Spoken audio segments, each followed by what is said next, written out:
Hey coders, today we're going to solve the second Project Euler problem. Project Euler is a website that has tons of fun, interesting, challenging math problems. You can sign up for an account and submit solutions. Here's today's problem.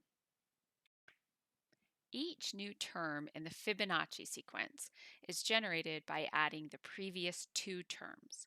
By starting with 1 and 2, the first 10 terms will be, and then here's the list of the first 10 numbers in the Fibonacci sequence. By considering the terms or numbers in the Fibonacci sequence whose values do not exceed 4 million, find the sum of the even valued terms. So to put this problem into my own words, we need to generate the Fibonacci sequence. So build some code that will put numbers onto a list in the order that they are laid out in the Fibonacci sequence, and then sum only the even numbers in this Fibonacci sequence up to 4 million. Let's get to it. Okay, here we are in Scratch, and my first step here is to plan the big picture of the solution that we're going to build. The first thing we're going to do is generate the Fibonacci sequence, all of the numbers that are the Fibonacci numbers up to 4 million. And I'm going to attach that block of code to this frog so that when I click on Fibonacci the frog, it will generate the Fibonacci list. So I have the frog, and I'll go ahead and give him the when clicked event. I'll pull this over to put our initialization code, and we're going to need the list that we'll use to collect the Fibonacci numbers. So we'll make a new list and call it Fibonacci. Okay, the other step in our big picture after we've generated the Fibonacci numbers up to 4 million is that we need to sum the even numbers in that list.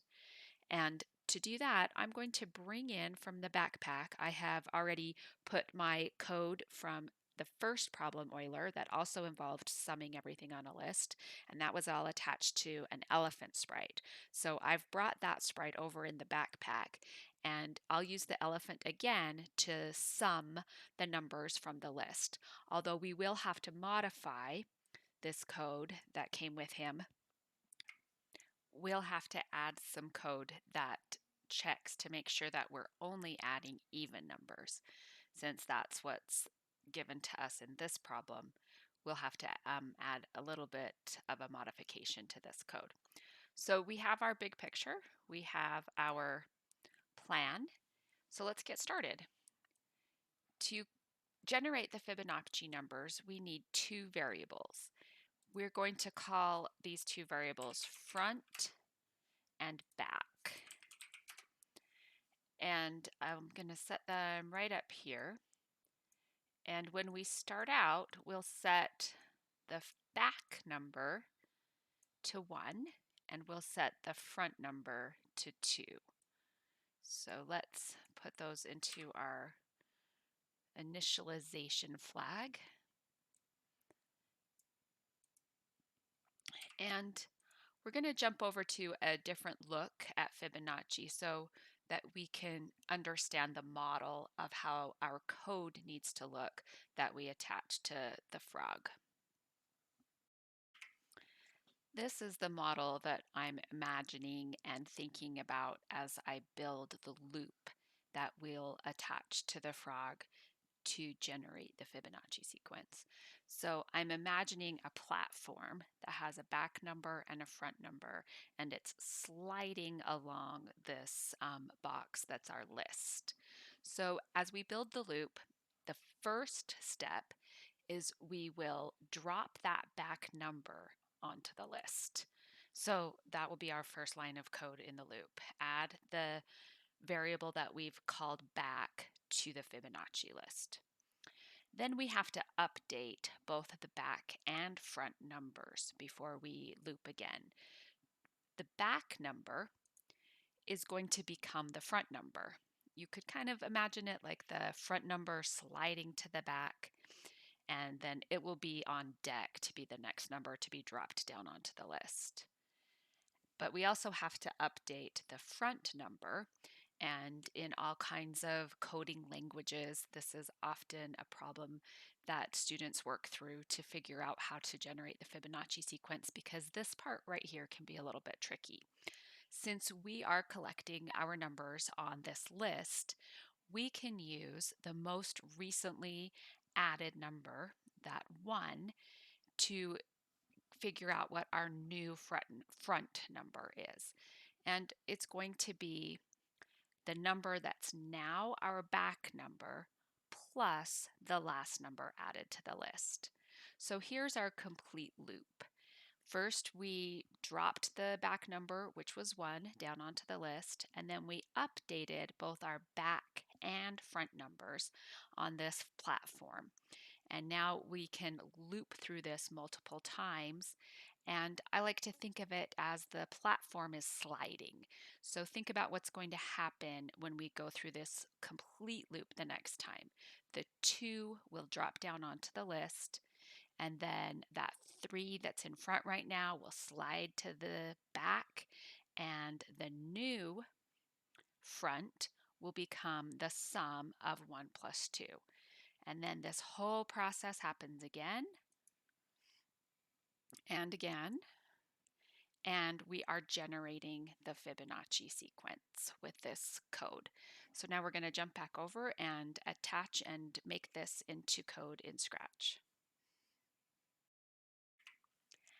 As we just outlined, the first piece in our loop that will attach to the frog is dropping that back variable onto the list. So we're going to come down and get add thing to Fibonacci. It already has our list there, but we're not going to add a thing.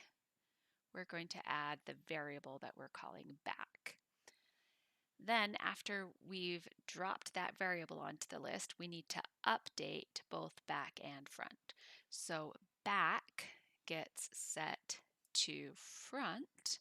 Remember on our model we just looked at, that's when the front number, you can imagine, kind of slides and becomes the back number. And our new front number is a sum of 2 numbers, so we'll need this operator. I'll pull it down here for now. And it's the sum of the back number and the last number that has been added to the list. And to use the coding blocks to show that number, we need a couple of things here. We need the length of the list, which is this variable, and we need the item that is at that number. So if the Fibonacci list at this loop through our loop is 6 numbers long, then the length of the list is 6, and we want the 6th number because that will be the one that was most recently added. So this whole piece of code here, it means the last number on the list. So we're going to, let's see, set the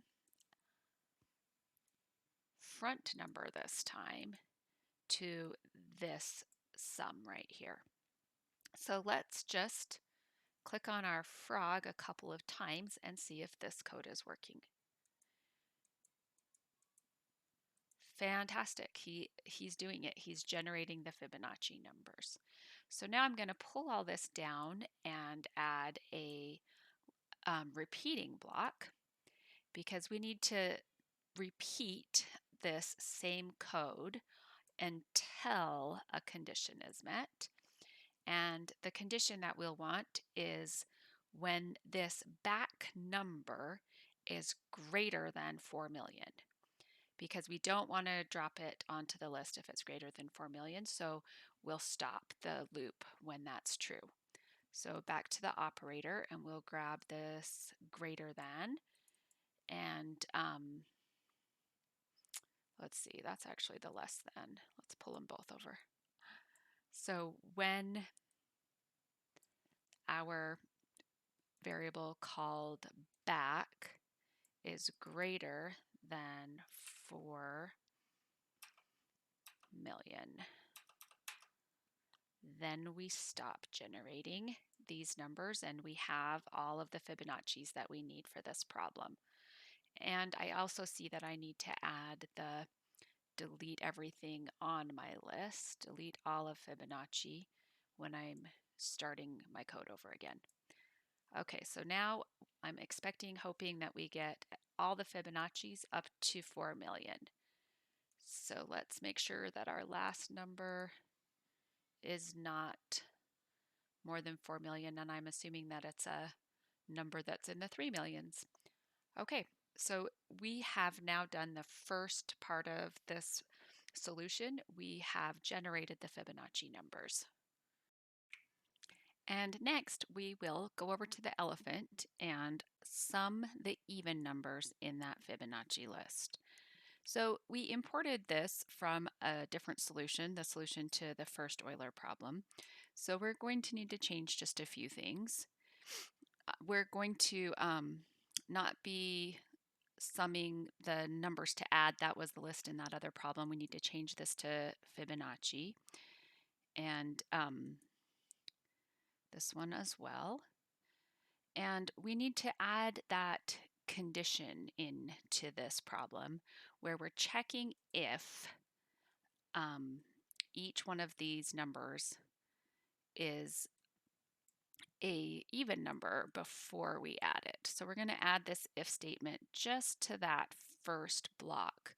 So first we'll check the number if it's even, and if it is, we do this.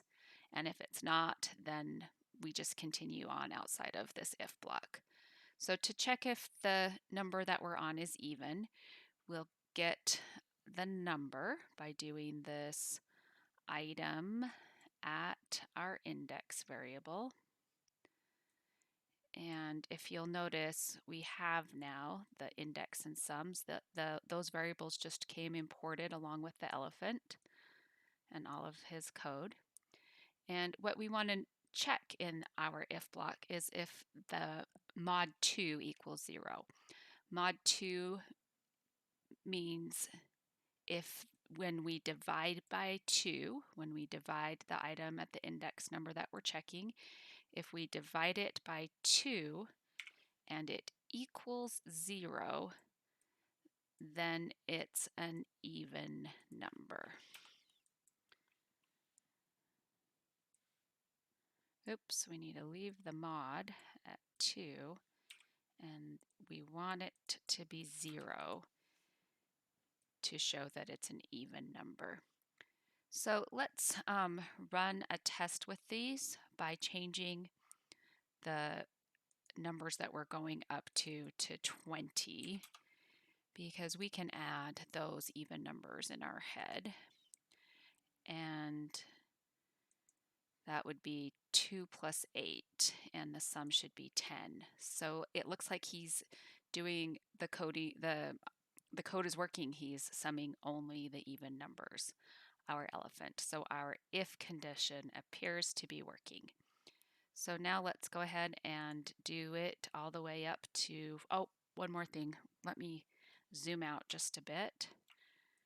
Here on the beginning code, we need to set the sum back to 0, and we need to set, here's the sum back to 0, and the way that we wrote our summing over our list code, we start the index at 1.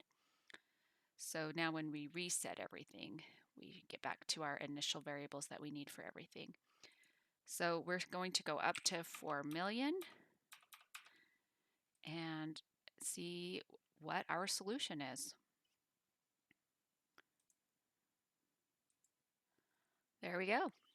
4,613,732 is the sum of the even Fibonacci numbers up to 4 million. That was our solution to the second Project Euler problem. Okay, just to wrap up and reflect on what we did today, that was our solution to the second Project Euler problem. And the one thing that we could have done different, and this was a decision I made when I planned how I was going to solve this problem, is we could have decided to make a separate list after we'd already generated the Fibonacci numbers that would be the even Fibonacci numbers up to 4 million.